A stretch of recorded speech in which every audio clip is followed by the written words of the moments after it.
A military KC-135 is on a dangerous refueling assignment over a war zone in the Middle East. 05's level. They told us that 15% of us could possibly get shot down. What the? What? When suddenly, the mission goes wrong. No good, we're losing her. We were going 110 degrees of bank in both directions. What the heck is happening? It's beyond the capability of the airplane to do that. Go get the parachutes and helmets. Roger. It became apparent pretty quickly that we weren't going to be able to complete our mission. The question is why? Mayday, Mayday, Mayday, this is Whale 05. Investigators must quickly determine if it was a mechanical failure So this control cable snapped. or enemy fire. Was this intentional?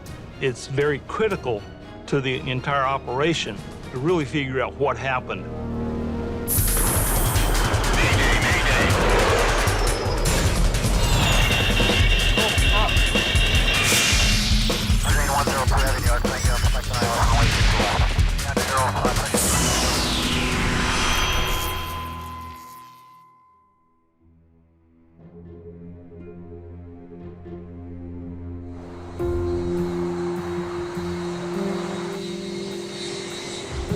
It's late afternoon at King Abdulaziz Airport in Jeddah, Saudi Arabia. Dozens of U.S. Air Force KC-135 aircraft prepare for late-night missions during the Gulf War. Today, more than 90 large tanker jets are preparing to refuel combat missions over Iraq and Kuwait. 90 knots, I'll hand it over to you. Roger. Major Kevin Sweeney and the crew of U.S. Air Force Flight Whale 05 review the final details of their mission. Dart switches. He's the commander. Flight start. Sweeney has over 20 years of Air Force flying experience. It's his job to know the mission and his plane. But the aircraft commander is just like the captain. You haven't made any tough decisions. It's your responsibility, although it's very important to take input from the rest of your crew members and listen to them. Set takeoff thrust at 1.82 EPR.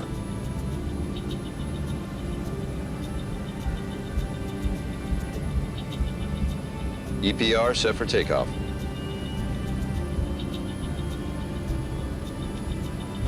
"90 knots. My airplane." Jay Solanders is Sweeney's trusted co-pilot. Your airplane. The aircraft commander is always responsible for the airplane, so you can't trade that. But specific duties we would trade back and forth. At 5:25 p.m., Whale 05 lifts off from Jeddah.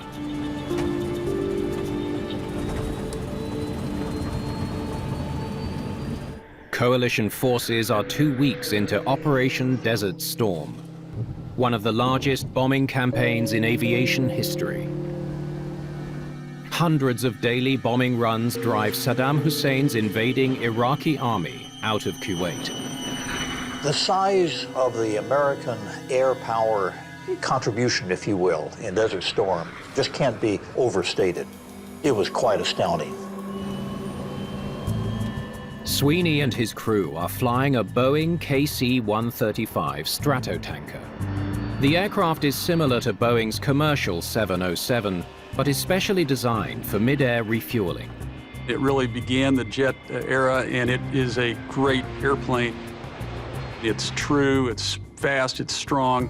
It's one of Boeing's best products, and once you become accustomed to a few of its idiosyncrasies, sweet airplane to fly. We'll take you a long way and bring you home.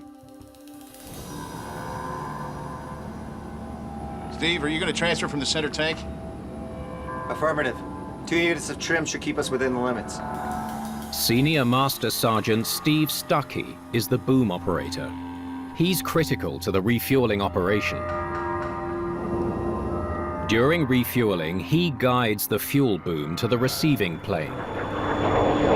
Once he is within 3 to 5 feet of the boom from the receptacle, Got him at 1.0. I'll guide that boom into the receptacle.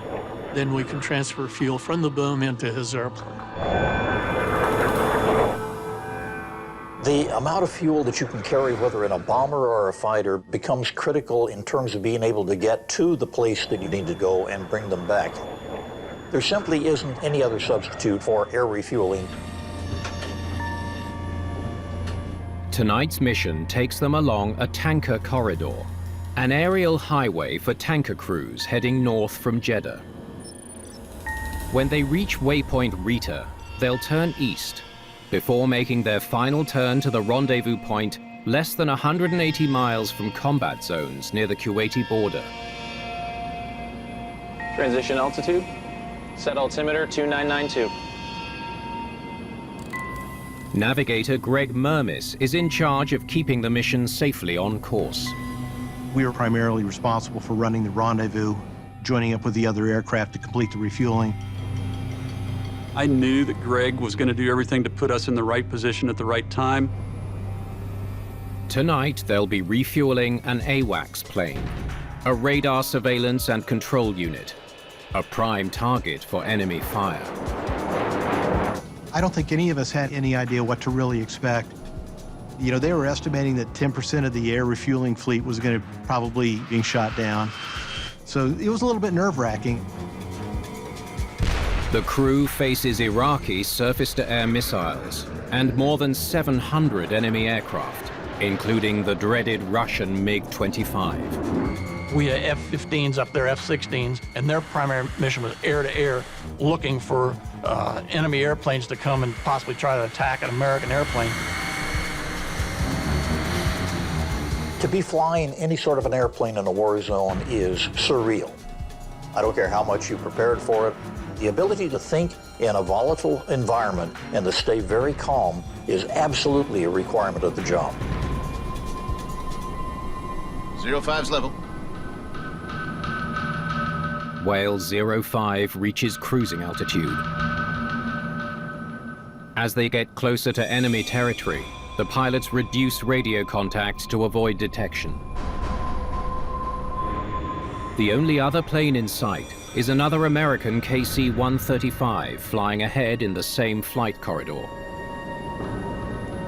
Heading 088. Altitude hold. On. Altitude hold check.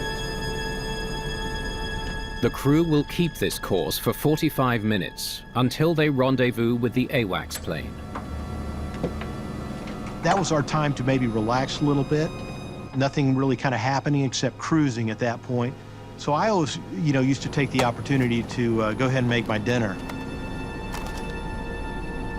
Stucky reviews his mission brief, which involves delivering 125,000 pounds of fuel. There's times when desert air is very stable, and it's like you're flying on glass. But while I'm working on the paperwork, I felt a little bounce. Solanders feels an abnormal movement in the yoke. The autopilot was on, but I saw the yoke deflect about 30, 35 degrees to the left, and it was shaking just a little bit, which is very odd. And just about the time I put my hands on the yoke, thinking I was going to punch the autopilot off, it came back to neutral. Well, it's some anomaly. Moments later, What the? things go very wrong.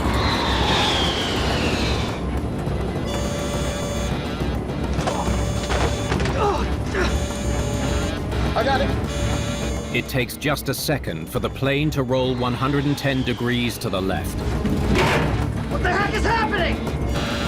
The first thing to think about is fly the jet. The second thing is, what the devil just happened? We really had no idea what was going on to the aircraft. I thought perhaps a missile had hit us Did we get hit? because it was violent. I can't tell.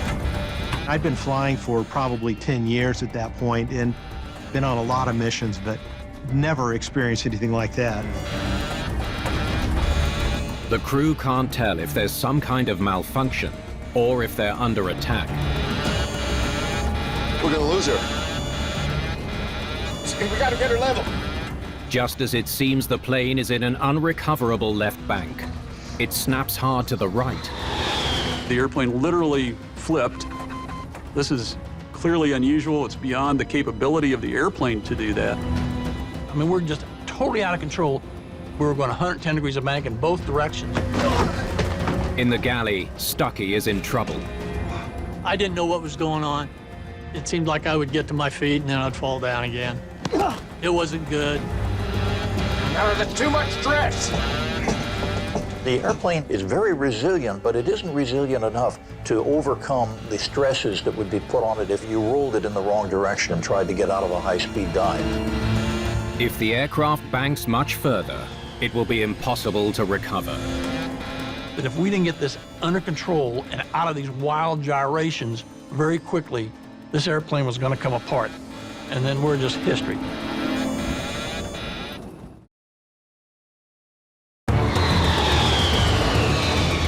The pilots of Whale 05 are facing a crisis over the Saudi Arabian desert.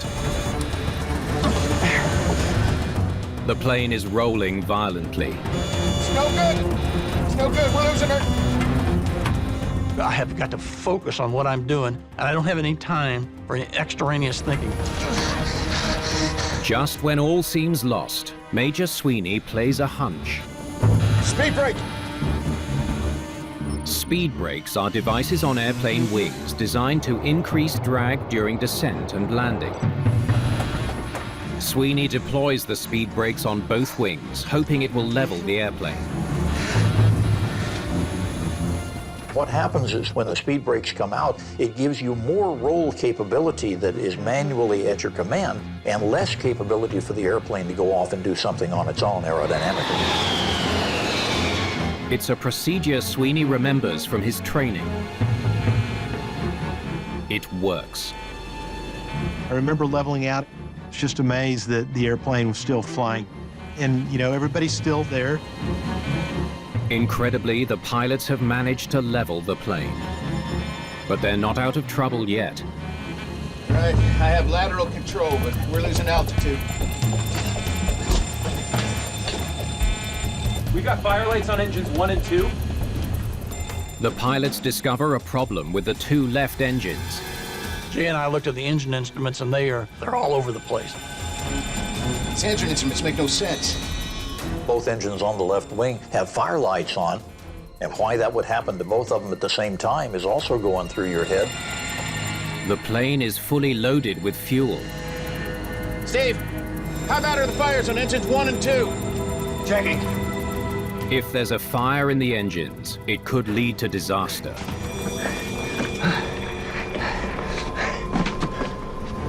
Oh my God. The only thing I could see was torn sheet metal on the wing where the engines were and fuel being vented over at the top of the wing. They're not on fire. They're gone. No fire? Affirmative. No fire. The engines are gone. Roger. There was a moment where that sentence didn't make a lot of sense to us. Wait a minute, they're gone. It takes just a moment for your mind to catch up to that, because now you've got really important pieces of the airplane not there. Even with no fire, the crew faces another urgent problem. We really got to get some fuel off here. Let's start dumping. Jay, you fly. Don't fight it. I have the aircraft. The two remaining engines can't provide enough power to keep the heavy aircraft airborne. Well, we had no time to relax, but I knew that we were in serious trouble, and we had to come up with a lot of different procedures to keep us in the air. Close, open, dump, pump. Close, open. The fuel dump checklist is one of many emergency procedures embedded in Sweeney's brain. He conducts it from memory. Sweeney starts shedding fuel. We had to get lighter so this baby'd start to fly. Jay and I could kind of start to feel at 16,000 feet like she could start flying again. Okay, I got the airplane. Holding steady at 16,000. By dumping 50 tons of fuel, Sweeney has succeeded in stopping their descent. Good. Good. Halting fuel dump. Even though the plane is maintaining its altitude, there's no guarantee it can make a safe landing. Go get the parachutes and helmets. If anything else goes wrong, we'll need to bail. Roger. Ditching over the desert at night is a terrifying option. But there may be no choice. No aircrew wants to bail out, but I've got to get my crew back safely. That's my job, is to get my aircrew back safely. The final methodology is to get everybody to jump out, but you may lose a crew member or two just in that process. So this is not a decision to be taken lightly.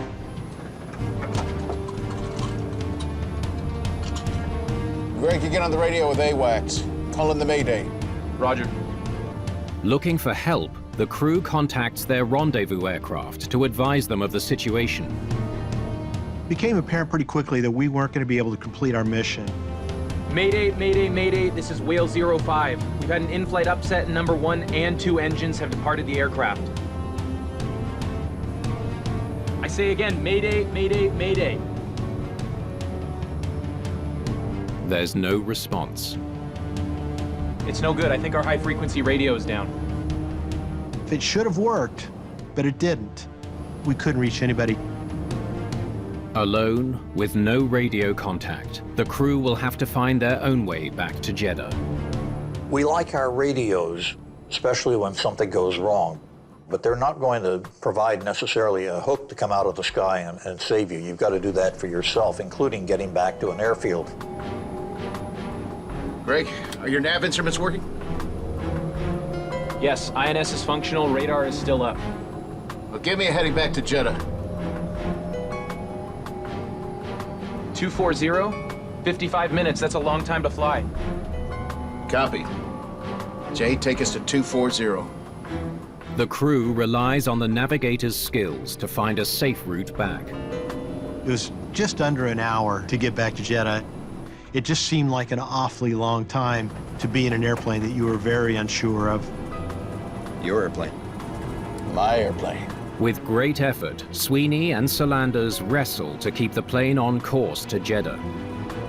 Without the weight and drag of the left engines, the plane wants to bank right.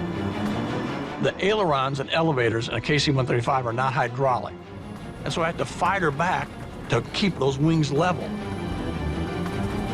But even if they make it back, there's no guarantee they can land the plane.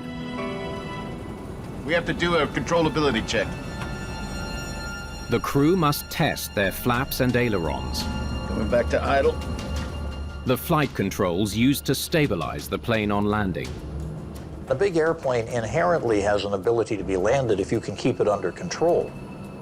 So the question is, are we safe to go ahead and try to land this airplane with what we've got? If we're going to do a controllability check and Jay and I determine that she's not flyable, we're going to have to bail out.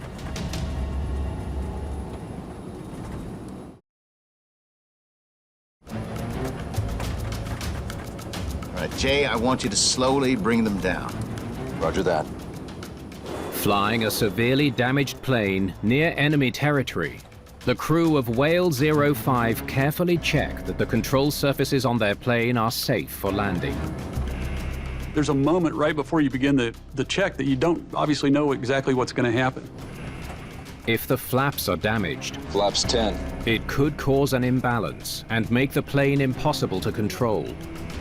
We didn't know if the flaps would come down symmetrically. We didn't know if they'd come down at all. Nice and easy. We're going to start milking the flaps down, and we see if we can maintain control of the airplane. Jay is an integral part of this, so he's going to slide the flaps down to like 30 degrees and be watching me and watching everything. Flaps 30. I'm going to do a small turn left and right. If I start to lose it, I'll say up and you slam them back up. You're a test pilot at this particular point in time, and you don't want to be testing on the actual approach because there can be no recovery if you've made the wrong move.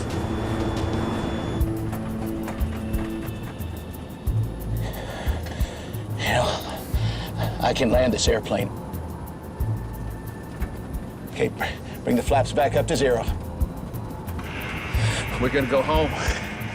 It was a big deal because at that point we thought we could actually land the airplane. The pilots now know they can slow down the plane enough to get it on the ground. But they need to get it to a runway first. 130 miles to Jeddah. We might be in range now. Jeddah Whale 05, how copy on Victor?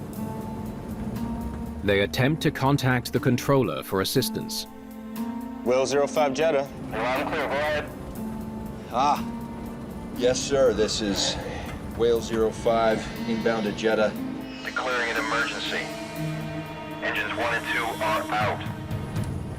Whale 05, say souls on board and Fuel remaining. we have 4 souls on board. Currently 55,000 Pounds pounds. of gas. Roger. We're preparing the airport for your arrival now. 05, thank you, sir.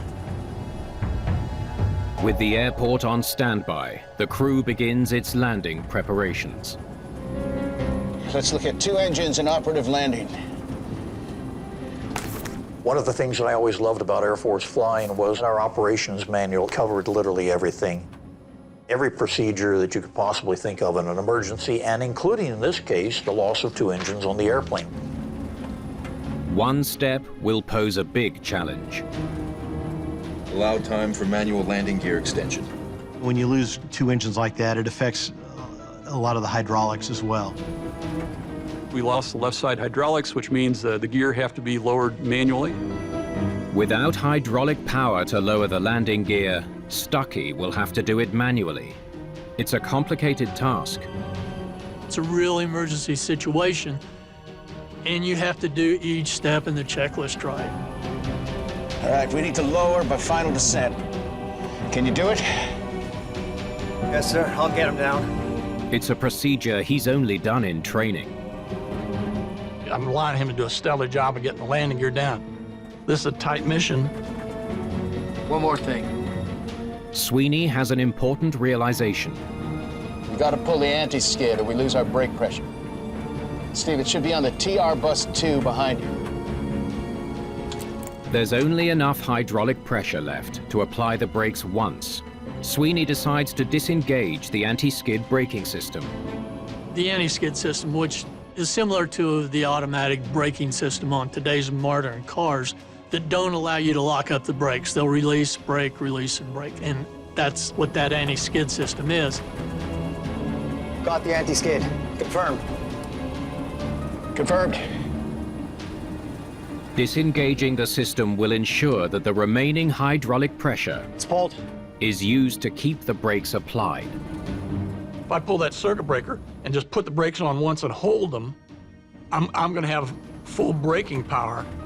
Without the anti-skid, you're going to blow a few tires, but that's not going to take you off the runway, and it is going to be a safe methodology of bringing this airplane back to the surface. 50 miles. The crew is ready to begin the final approach. Steve, get into position. Roger.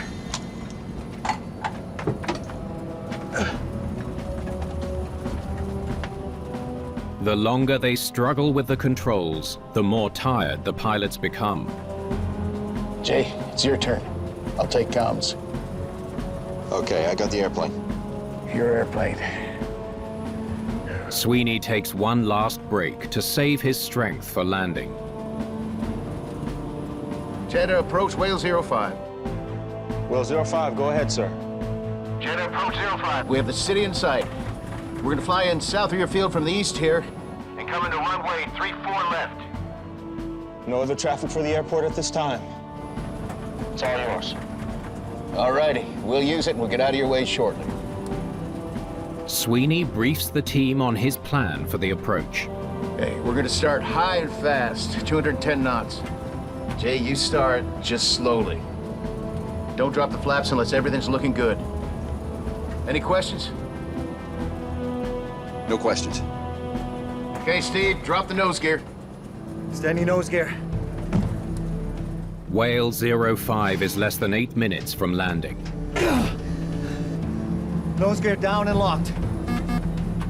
Roger is showing down. proceeding to right and left main gear. Throughout the flight, it seemed like we just continually had these dragons come over the hill, and the last one is this landing gear. Once we put the landing gear down, we're going down. We're committed to land. We don't get a go-around because we're not going to have enough thrust on 2 engines. With all 3 landing gear down, the crew of Whale 05 now has no option but to try landing the severely damaged plane. 6 miles, speed 210. Flaps 20. Minutes from touching down, all their skill and planning is about to be tested. I mean, it was very important that each one of us clearly knew what we're going to do. We're going to have one shot at it.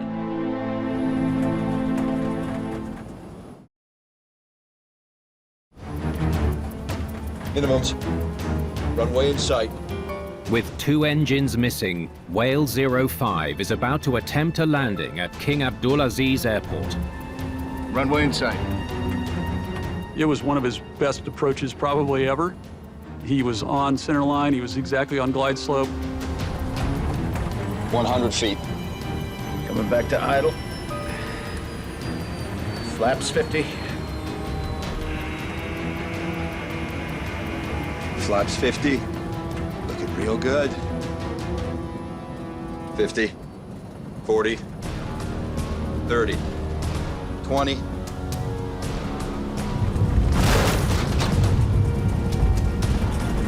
Reverse thrust interlock.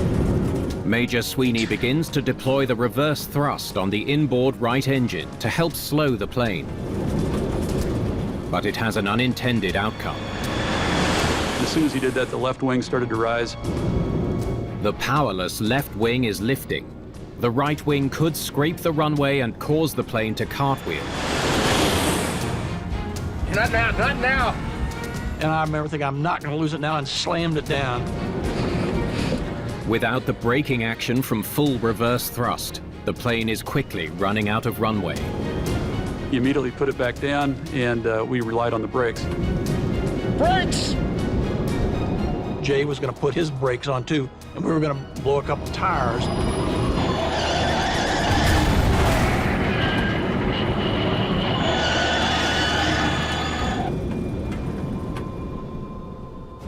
The crew of Whale 05 is safely on the ground. We did it! I think we blew 3 or 4 tires before it was over because of the lack of anti-skid, but extraordinary job, really, under the circumstances. Yeah, in a sense that, oh my God, we managed to get back here and live through this. Who would have thought that? There was that one moment when you actually stop moving and feel like we've made it.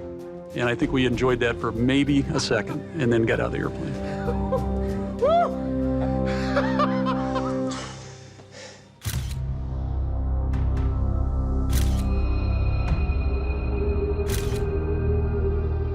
I remember looking back at the wing and, oof, that was just a shock. I mean, they're gone. And there's big holes in the wing and parts hanging out, and wow. Within a day, the U.S. Air Force launches an investigation. Lieutenant Colonel Ike Stokes is the lead investigator. The fleet of KC-135s is indispensable to the war effort. Did the plane malfunction? Did it come under enemy fire? There was truly more external pressure than I've experienced in the past because they're flying 90 to 100 missions out of Jeddah on a daily basis. So it's very critical to the entire operation of the war to really figure out what happened.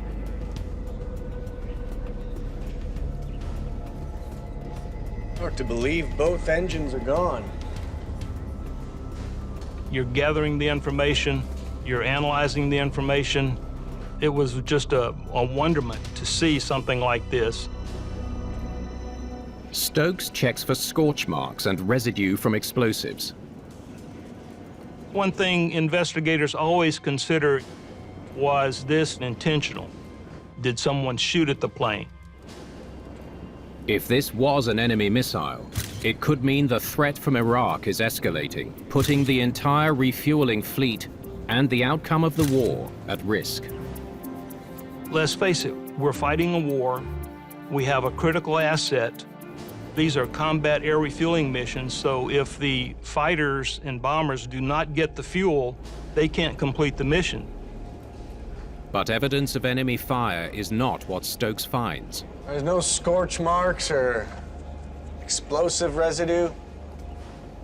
There's no evidence of an enemy attack.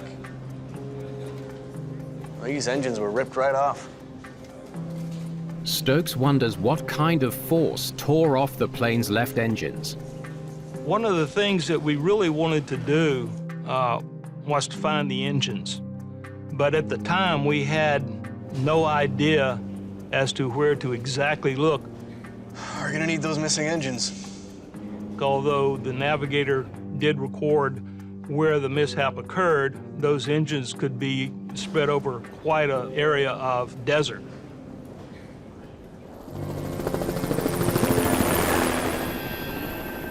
Fortunately, a group of Bedouins discovered the engines and reported the find. They said, "What do you want us to do with them?" And we immediately said, "Get a truck, flatbed, and a crane and go out to the desert and let's get the engines recovered." Accident investigation can do incredible things by piecing together from very small bits of evidence what happened, but it's so much easier when you can actually go out and get these things, and thank goodness they were able to find them in the desert. Nice work. A big thing that helped us out in the investigation was getting the engines back to the location. Stokes notices something unusual. They find it like this? One of the thrust reversers is partially deployed. Of course, we need to explain or understand why that was open. Thrust reversers change the direction of exhaust air flowing from the back of the engine to slow the plane down. The idea that the thrust reverser could come open in flight at cruise speed of over 80% of the speed of sound is a very important consideration, because that could create an upset situation. Did the thrust reverser deploy mid-flight and cause the engines to rip off the plane? This control cable snapped. But in looking at it, you could see how the cables that operated the thrust reverser ripped out as the engine was departing from the airplane. There's nothing wrong with the engines. Deployment of the thrust reversers didn't rip the engines off the plane. See what the crew has to say.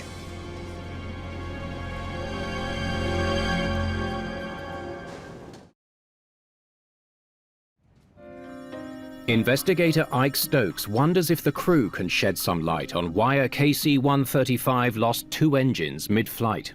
Okay. So tell me what happened when the event started? Knowing in this case that we had a crew that survived the mishap, it was invaluable, because you really do need the initial inputs of what those crew members experienced to put the whole story together.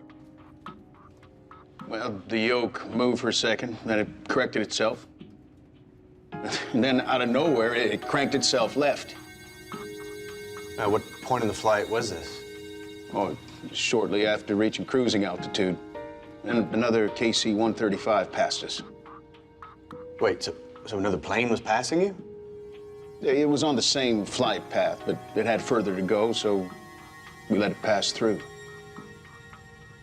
It felt like we hit heavy turbulence. It's a significant clue. How far away was the other aircraft when it passed your plane? Oh, I'd say a quarter of a mile, half a mile to the left of us. Heavy aircraft leave powerful wake turbulence behind them when they fly. Stokes wonders if Sweeney's plane was close enough to get caught in the other KC-135's wake. We're talking about very strong circular wind coming off of this airplane wing, and it can cause the upset of another airplane, regardless of its size, if it hits it just right. And how far away was the other plane when the turbulence started? Well, they were at least 2 miles ahead of us. If this was indeed wake turbulence, investigators wonder why only the left engines were affected. Thank you, Major. Thank you, sir.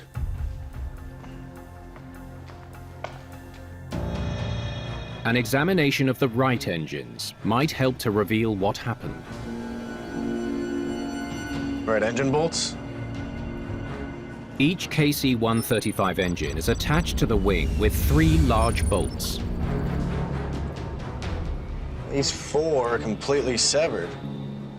Stokes discovers that 2 bolts on each right engine were sheared in half. How did those engines stay attached? They were 1 bolt away from actually losing the engines off of the right wing, which would have made them nothing more than a high-speed glider.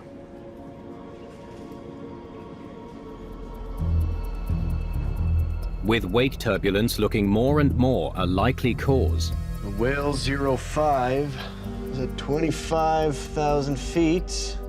investigators compile the critical data needed to calculate the forces that Whale 05 may have passed through. Whale 20 is at 25,500 feet. That's everything. But they need help from the plane's manufacturer to analyze the data. Let's talk to Boeing.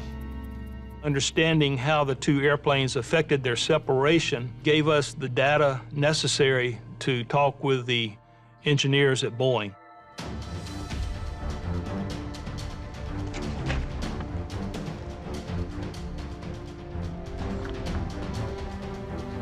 Wow, the left wing G-forces were 2.88.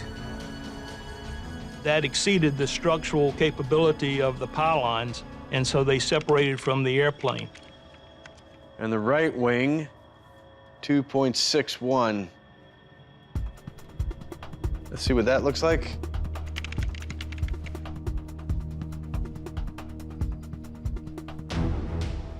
The extreme lateral G-forces on the left side of the plane were enough to tear the left engines off, but not quite strong enough to rip them off the right side.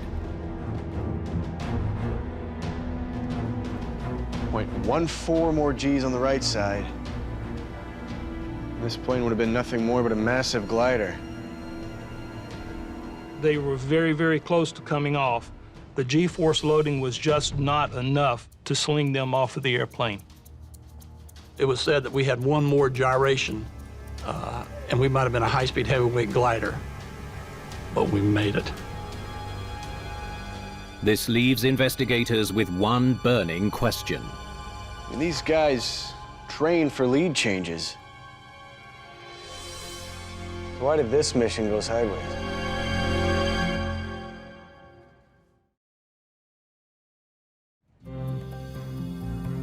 U.S. Air Force investigator Ike Stokes tries to understand how wake turbulence nearly destroyed a gigantic tanker aircraft. Separation between the 2 planes is by the book.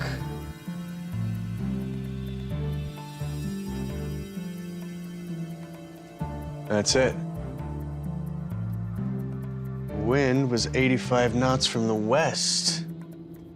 The wind was blowing enough at altitude to push the wingtip vortices from the preceding airplane into the flight path of the mishap aircraft. I mean, they accounted for everything. They were foiled by the direction of the wind. Perfect storm. But Stokes still doesn't know how this perfect storm ever got a chance to form. When you're taking off between 90 to 100 airplanes on a daily basis, the arrival and departure from the base is very critical. And in this particular case, the mishap aircraft was parked in such a way that it had to go first and be followed by the second airplane, the one that had further to go. The solution that they came up with was a perfectly responsible solution, and that was, we're going to take off individually, and then you're going to pass me. Had the number 2 plane been parked to the left of the mishap airplane, the mishap never would have occurred. Investigators finally understand what happened to Whale 05. 05's level. On a wartime mission over the Saudi Arabian desert, 2 KC-135s switch position mid-flight. Altitude hold. On. Altitude hold check.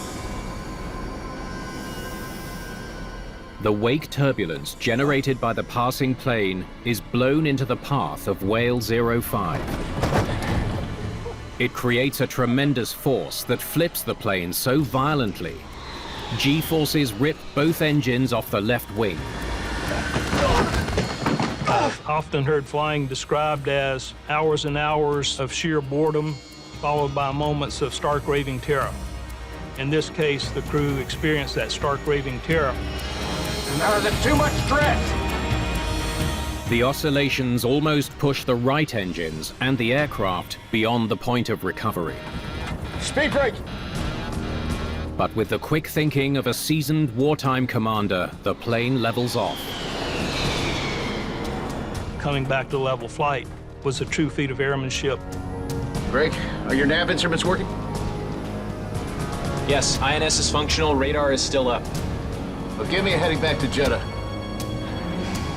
The coordination of a well-trained crew Nose gear down and locked. Runway in sight. brings Whale 05 back home safely. Aircraft commander was an excellent airman. But the fact is, he had every brain in that airplane working in tandem with him, side by side, to make sure they didn't miss anything. I was very fortunate to fly one of the best crews in the Air Force, in my humble opinion. They did their job in a critical situation, and it wasn't just me getting back to the airplane, it was the team got back to the airplane. We did it. Whether it's a refueling plane in wartime or a routine domestic flight in a 747, the importance of teamwork can never be overstated. Why this crew succeeded is because they were thoroughly imbued with the idea that they had to talk to each other seamlessly, and all of them put their minds to the task of what are the proper procedures, what are we facing, what do we need to do, and that, I think, is still one of the many lessons that comes out of this. Kevin and I have gone through this numerous times over barbecue and beer and tried to figure out, is there anything we could have done better? Are there steps that we missed? And we're pretty satisfied that as a crew, we took the actions that needed to be taken when they needed to be taken and probably wouldn't change a thing. The crew's handling of the crisis earned them each the Distinguished Flying Cross for heroism or extraordinary achievement while participating in aerial flight. It's like a Purple Heart almost. You don't want it because you're in a situation you probably don't want to be in, but we're very thankful, very happy with that. The Air Force trains you that every day is not going to be a perfect day. There's going to be a day that you're going to get in the bucket. And when that day comes, if you've done your homework, you'll be good enough to make it. And I think the Air Force does an outstanding job of this. Amazingly, the same KC-135 went on to fly for another 13 years. I do remember seeing the airplane sitting over by itself, thinking, you know, that'll never fly again. And as it turns out, Boeing came out, put a laser on it, and said it was still straight, it hadn't been bent. It was repaired, flown back from Jeddah, and flew a number of missions, and it soldiered on for quite a while.